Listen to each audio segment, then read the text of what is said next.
The Apple M2 family has some new additions to it and a newly announced 14 and 16-inch MacBook Pros and a new Mac Mini. So let's go ahead and break this down and digest all of this new information.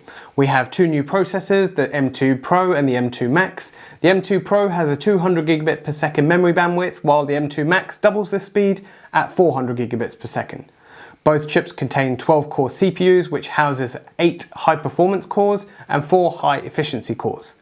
Both chips do differ a little bit on the GPU side. The M2 Pro has 19 GPU cores and the M2 Max has a whopping 38 GPU cores. That is some crazy power right there. Apple have also mentioned that the M2 Pro is 20% faster than the M1 Pro, but didn't really mention how much the M1 Max is compared to the M2 Max. The M2 and the M2 Pro Mac Mini, there was mention of the processing power behind the Mac Mini that it's 5 times faster than the best-selling Windows desktop.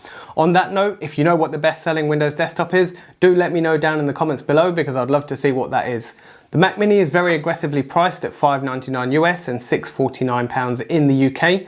So what is the difference between the new and the old? Well, previously you were able to get the M1 chip, not the Pro, a max of 16GB of RAM, which is now 32. It was only a 2TB SSD and it is now an 8TB SSD, which is only available on the Pro version, so keep that one in mind. The Mac Mini now supports 2 or 3 displays and it is 0.02 centimeters smaller and 2 grams heavier.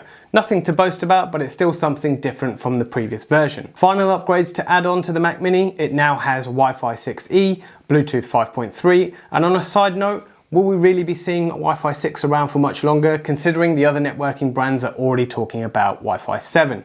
In terms of I/O, you have 1GB Ethernet, but if you buy the Pro version, you can upgrade this to 10GB as well. Next, the 14-inch MacBook Pro. Let me start by saying the MacBook Pro is exactly the same, it looks the same, feels the same, as it's physically no difference between this one and the previous version. The internals, on the other hand, are a little bit different. You have the ability to configure up to 96GB of unified memory against the 64GB previous one, and the M2 Pro and the M2 Pro Max processors have 12 core instead of the 10 and up to 38 core GPUs, as I mentioned in the processors section. Other changes to note, it now supports multi-channel audio output through HDMI, Wi-Fi 6E and Bluetooth 5.3. The battery life has gone from 17 hours to 18 hours, so not much difference there. The 14-inch MacBook Pro comes in at $1,099 US and £2,149 in the UK. You can also buy the M2 Max model, which will cost you $3,099 US and $3,349 in the UK. And finally, we have the 16-inch MacBook Pro. One thing I will call out, and I'll admit it, I got pulled into the Apple hype of this, was the 22-hour battery life.